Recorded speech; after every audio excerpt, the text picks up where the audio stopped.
OK, à partir du 30 septembre 2025, ça c'est cette année, là, après l'été, toutes les piscines résidentielles au Québec vont devoir être équipées d'une clôture conforme aux normes de sécurité. Et là, on parle de piscines creusées, semi-creusées, hors terre, gonflables, tout ce qui a de l'eau. Avec nous, Rénal Hawkins, qui est directeur général de la Société de sauvetage du Québec. Monsieur Hawkins, bonjour. Bonjour à vous. Merci d'être là. C'est quoi la hauteur de la clôture que ça prend, là? Puis c'est quoi le contexte là, auquel il faut penser là, si on ne l'a pas déjà fait? Ben oui, voilà. Ben, depuis 2010, le règlement pour toutes les nouvelles installations prévoit une hauteur minimale de 1,2 mètres de hauteur. Donc, souvent, la paroi de la piscine hors terre fait foi du 1,2, même je vous dirais c'est 1,4 dans bien des cas. En pied, c'est combien? En pied, c'est 4 pieds, 4 pieds, 4 pieds. 4 4 pieds pieds, à c'est 4 pieds et 40, demi à 5 pieds. 48 pouces, c'est 48 plus. pouces. Sacramouille. 48 pouces. Oui, voilà. OK. Puis Oui. ça, c'est autour Et des ça, c'est piscines. pour toutes les nouvelles installations. Ouais. Oui, autour de la piscine, là, prenez l'exemple, là, la piscine hors terre traditionnelle qu'on a au Québec, qui est attenant au patio de la maison, ce que ça demande aux propriétaires antérieurs de 2010. Là. On s'entend bien, là, le droit acquis va tomber le 30 septembre prochain. Donc, c'est de venir instaurer justement cette nouvelle clôture-là entre le patio et la piscine en question. Et lorsque vous avez une piscine creusée, c'est ce qu'on appelle le quatrième côté. C'est la même chose, une clôture minimalement de 4 pieds, 1,2 mètres de hauteur. OK. Moi, on m'a dit, parce que je suis là-dedans chez nous, là, puis je viens parler aux voisins, puis les gens, il y a des gens qui sont pas contents, M. Hawkins, je vais vous dire pourquoi tantôt, là, mais on m'a dit, un installateur m'a dit, il faut aussi clôturer le moteur d'une piscine hors terre, parce que là, c'est rendu que peut-être les enfants, qui sont pas surveillés parce que les parents sont chauds dans un party, sont en train de monter sur le moteur, puis personne va y voir, puis ils vont aller se noyer. C'est-tu vrai, ça? OK. Ben, écoutez, ce que le règlement dit, c'est que le système de filtration, s'il n'est pas entouré de cette même clôture-là auquel on fait allusion, ou les parois de la piscine, vous avez le choix de pouvoir la déplacer à plus d'1 mètre, justement, ou encore le mettre sous le patio. Attendez, Il y en a M. même qui Hawkins, l'ont attendez. Oui. Déplacer le filtreur puis le moteur, vous rendez-vous compte de ce que vous demandez aux gens? Ben, le principe, là, M. Dutrisac, là, c'est de rendre inaccessible la piscine parce que le moteur de filtration devient le premier marchepied pour permettre à un jeune enfant de pouvoir se retrouver dans l'eau, dans une piscine hors terre. Et c'est pour ça que le règlement a toujours été dans cette optique-là. C'est juste que c'est le droit acquis que les gens avaient avant 2010 je comprends, qui mais, dit justement de pouvoir le faire pour tout le monde. Ben oui, on va mettre des barbelés autour, là. Tu sais, c'est parce qu'il y a une responsabilité parentale là-dedans, là.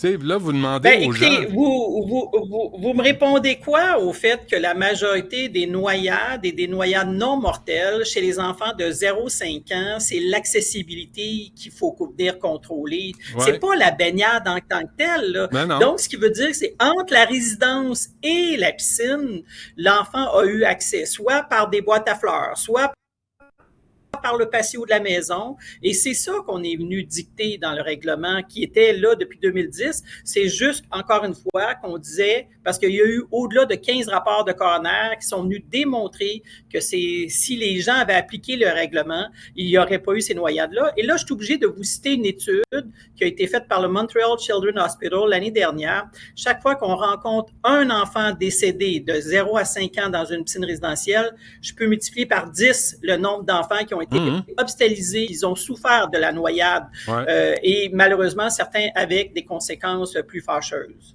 On ne s'obstine pas là-dessus, M. Hawkins. Là. C'est sûr qu'il faut, faire attention, il faut s'assurer que les enfants de 0 à 5 ans n'aient pas accès. Mais là, c'est rendu que ce que vous demandez, d'abord, la façon que ça a été fait, M. Hawkins, ça, je vous le dis, là, ça a été tout croche. Parce que vous lancez ça, quoi, le gouvernement, là, en 2021, ça a été annoncé? En 2021, ça a été annoncé, là, cette nouvelle réglementation-là? Oui, le règlement original date depuis 2010. OK? OK. Et à cette époque-là, la Société de sauvetage avait dit, est-ce qu'on peut prévoir une période de transition pour les droits acquis? Et là, pour toutes les raisons qui appartiennent au gouvernement qui a défilé au fil du temps, c'est Mme Laforêt qui est arrivée avec une modification au règlement pour dire en 21, vous avez jusqu'au mois de juillet 2023 pour pouvoir faire l'application du règlement. Et Ouais. à cause de la difficulté de la main-d'œuvre, à cause de la disponibilité des matériaux, on a reporté l'échéance jusqu'au 30 septembre 2025. Et là, on se retrouve, dans le fond, sensiblement dans le même contexte. Il y a un surplus de demandes. Il y a plus de fournisseurs qui disent « Ah, ça ira pas avant l'automne prochain que je pourrais être installé. » Mais ça fait quand même 2 ans qu'on répète qu'il va falloir l'appliquer, ce règlement-là. OK, c'est là que je voulais en venir, M. Hawkins, parce que c'est là où ça n'a pas marché, votre affaire, vous, là. Le prix des clôtures, j'ai vérifié ce matin, là, le pied linéaire des clôtures en 2021, c'était de 20 à 45 $, le pied linéaire. Savez-vous, c'est combien aujourd'hui? Le savez-vous, c'est combien? Non, mais le savez-vous? Vous demandez aux gens de clôturer. Oui, c'est au-delà du prix que vous aviez en 21. Non, pas au-delà. C'est entre 100 et 150 $ le pied linéaire. Parce que vous autres, vous annoncez ça en 2021. Les installateurs de clôture virent fous. Ils grimpent les prix. Là, ils disent entre 15 et 20 %. C'est même pas ça, là. Écoute, c'est 4 fois, c'est 5 fois le prix qui était annoncé en 2021. Venez pas dire que c'est la pandémie puis c'est Donald Trump, là.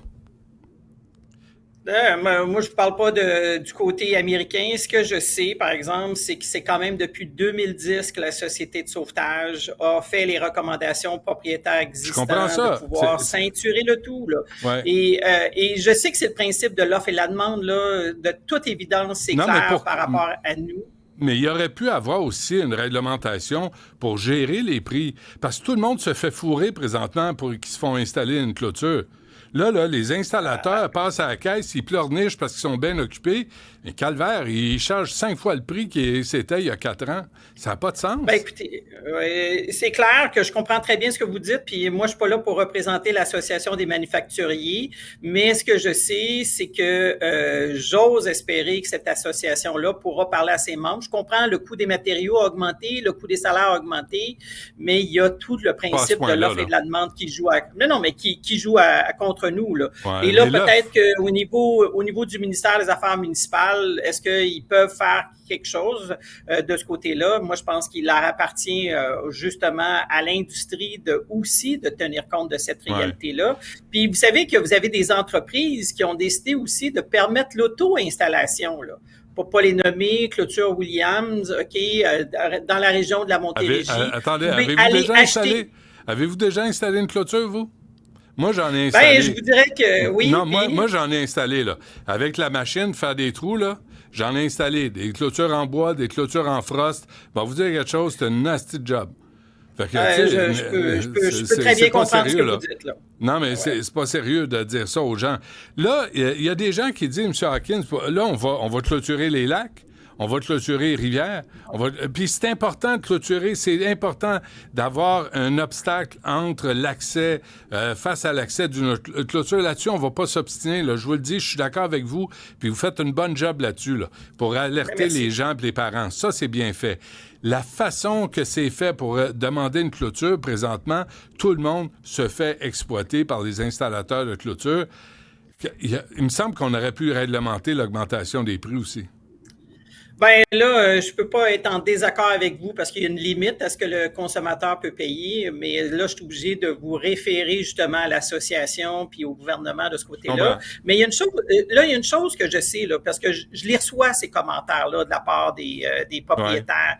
Et puis on me dit, moi, j'ai plus d'enfants, j'ai plus de petits-enfants qui viennent chez moi, mais ce que je peux vous démontrer, là, puis aujourd'hui, là, je suis dans le bureau du coroner, là, où est-ce que je suis en train de justement analyser chacune des données qu'on a depuis les dernières années là, pour pouvoir actualiser nos données. Et les personnes âgées souffrant de maladies socio-cognitives se retrouvent tout habillés dans la piscine. Donc, ils n'avaient pas l'intention d'aller se baigner. Fait que ça touche pas juste les enfants, ça touche aussi la prochaine génération qui va augmenter dans le nombre de décès liés à l'eau dans la piscine résidentielle.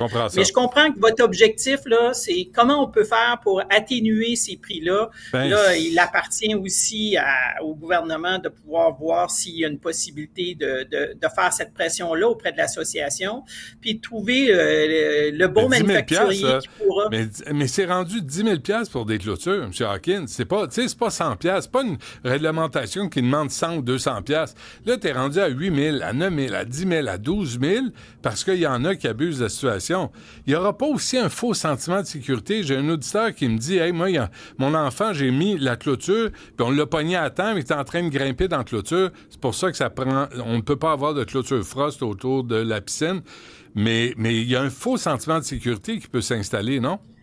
Ben, je peux l'aborder. C'est comme un peu, puis excusez-moi l'analogie, mais du détecteur de fumée. Hein? Donc, des fois, on crée ces faux sentiments de sécurité-là. Ce que je sais, par exemple, l'OMS est venu dire dans son rapport mondial sur la noyade, là où il y a des plans d'eau pour des jeunes enfants, on devrait ceinturer. Principalement, en ce qui me concerne, nous, le Québec, c'est les piscines résidentielles. Ce que je sais aussi, c'est que la portière qui donne accès, elle doit se refermer automatiquement. Si j'ai tout installé le tout, mais que ma portière, je l'ai laissée ouverte et qu'elle se referme pas, j'ai pas augmenté la sécurité des gens. Et encore une fois, là, quand j'ai travaillé avec Dr. Osenji du Montreal Children's Hospital, il me démontrait que c'est les mêmes facteurs chez les enfants de noyades non mortelles, accessibilité, puis justement la distraction de la part des parents, parce que là, on avait ouvert la piscine, puis tout le monde se baignait, mais que dans le fond, personne ne s'est rendu compte qu'un enfant se noyait. Alors donc, on va travailler sur ce facteur-là aussi. Ouais. On parle de vie humaine, là, je comprends ça. Pourquoi ne pas avoir rendu obligatoire les cours de natation, tu sais, dès un très jeune âge? Moi, mes 4 enfants, ils en ont suivi parce que je nage comme une enclume, puis je voulais qu'eux autres se sentent en sécurité sur l'eau.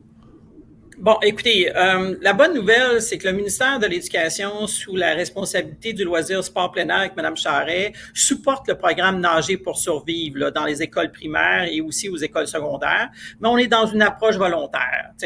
Moi, je suis de ceux qui prétendent que ça devrait être obligatoire, comme vous, mais ça va prendre un certain temps pour pouvoir permettre cet engrenage-là et de former les 95 000 élèves qu'on a dans un cycle, par exemple. Alors donc, oui, on le souhaite ardemment. Quand je vois des initiatives des municipalités d'offrir des cours de natation gratuitement l'été, on l'a vu là, de plus en plus, c'est une option de pouvoir aller rejoindre le maximum de jeunes enfants. Et là, je vais me permettre aussi de faire le parallèle avec la rue. Dès que votre enfant apprend à marcher, on commence déjà à lui dicter qu'il ne peut pas traverser la rue sans qu'on le prenne par la main. Mais c'est la même chose lorsque vous avez une piscine résidentielle dans la cour. Prenez le temps d'éduquer les enfants. Tu ne peux pas être près de l'eau, sur l'eau ou dans l'eau si maman ou papa n'est pas présent avec vous. Et ça va être un travail d'éducation qu'il va falloir répéter année après année. Bon. Vous, là, vous n'avez pas des actions dans les compagnies de clôture de piscine? Là, dites-moi. Pas du tout. C'est écœurant. Mais M. Hawkins, sérieusement, là, c'est écœurant comment ils abusent. Et puis, tu sais, les gens ont clôturé leur cour. Puis là, dans la cour clôturée, ça prend une autre clôture. Vous comprenez que, tu sais, à un moment donné, tu dis, là, on va faire quoi, là? Tu sais, on va mettre des clôtures le long des rues pour éviter que les enfants traversent la rue. Tu sais, on peut pas prévoir tout dans la vie non plus, là. Je suis d'accord avec vous. Cependant, on est peut-être pas toujours au fait de dire c'est quoi l'impact sociétal de perdre un enfant ou de perdre justement un grand-parent lorsque c'est arrivé dans la propre maison. Donc, et c'est dans cette optique-là que si je prends chacun des données des coronaires puis qui nous disent encore une fois, c'est pas d'interdire la piscine. On dit aménagez-la de façon sécuritaire. Et ça, je dois reconnaître, Madame Laforêt a tenu son bout en 2021. Elle l'a reporté en 2023 jusqu'à maintenant. J'ose espérer que l'industrie va être aussi capable de s'adapter, mais là, je dois vous le dire, l'offre et la demande a cet impact-là de façon claire. L'industrie s'est très bien adaptée, M. Hawkins. Soyez pas inquiets pour eux autres. Ils sont adaptés en sacramouille. C'est 4-5 fois le prix que ce que c'était il y a 4 ans. Ils sont adaptés en masse. Mais c'est important. Tout ce que vous dites, c'est important. La prévention, c'est important. La surveillance, c'est important autour des piscines. Puis ça commence, là. On commence à ouvrir les piscines. Soyez prudents. Soyez vigilants quand vous avez des enfants et surtout quand vous avez des parties de famille. Qu'il y a quelqu'un en charge de ce qui se passe dans la piscine, non? Avoir le concept de surveillant désigné ou de sauveteur désigné, c'est Ouais. de lui attribuer cette responsabilité-là, un peu comme on le fait avec les conducteurs désignés. Vous savez, donne-moi ta clé, mais là, ici, on lui donne un sifflet, on lui donne une casquette, on lui donne un VFI, mais toi, ton emploi, c'est de surveiller les enfants pendant 15 minutes. Et si pour toutes les raisons, vous devez arrêter la surveillance, vous êtes mieux de sortir les enfants de la piscine et de refermer le tout et de revenir lorsque ce sera approprié. Ouais, et pas de cocktail, là, celui qui surveille. Parfait. M. Hawkins, merci. À la prochaine.